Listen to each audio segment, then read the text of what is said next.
Hey, good afternoon. I want to tell you a great story. When I was a young teenager, I think it was 1983, I ordered some Buff Orpington day-old chicks from a huge hatchery in North America that most of you would know very well. But I ordered all these chicks, and I grew out those Buff Orpington chicks, and I entered them at the Multnomah County Fair in Portland, Oregon. And I lined them up. I had probably 10 or 12, maybe 15 pullets. Those are young females, and they were in great condition, and I entered them in the fair, and I was so excited to win. So the day of judging came and went, and the next day I show up at the county fair, and all of my Buff Orpingtons are disqualified.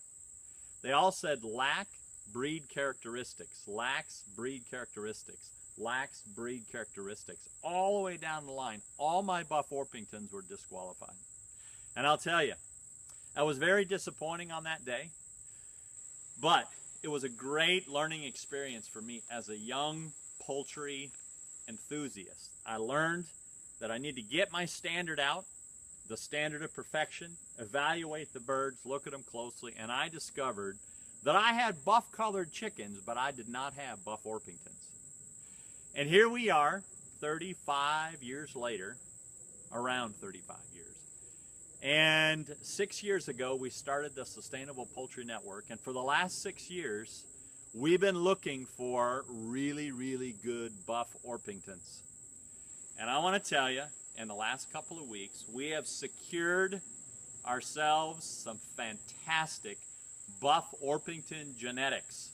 Got them from a local breeder over in the eastern part of North Carolina. And I want to show you the male. This is the male Buff Orpington. He has phenomenal color. He's got phenomenal color. If you look, he's got consistent buff color all the way through his entire body. He's got excellent color in his wings. He's got good width of feather in the primaries and the secondaries. And he's a stunning bird. When you put him down on the ground and he walks in the green grass, he is a phenomenal chicken.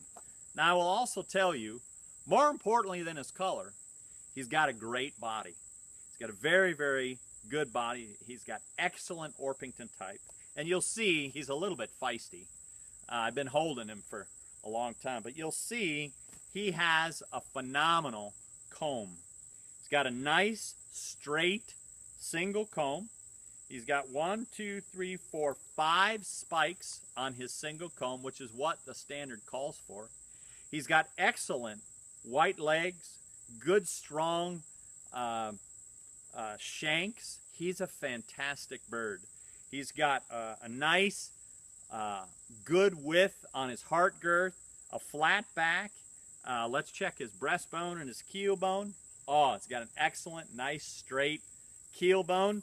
And this bird is an excellent representation of Buff Orpingtons. It's an English breed. As you may know, they're very, very common in the United States, but most of the Buff Orpingtons you see in North America are terrible. But we're excited to have some great Buff Orpington genetics in the Sustainable Poultry Network. And by the way, if you can, you should come to our national conference. We will have some of these Buff Orpingtons there on display.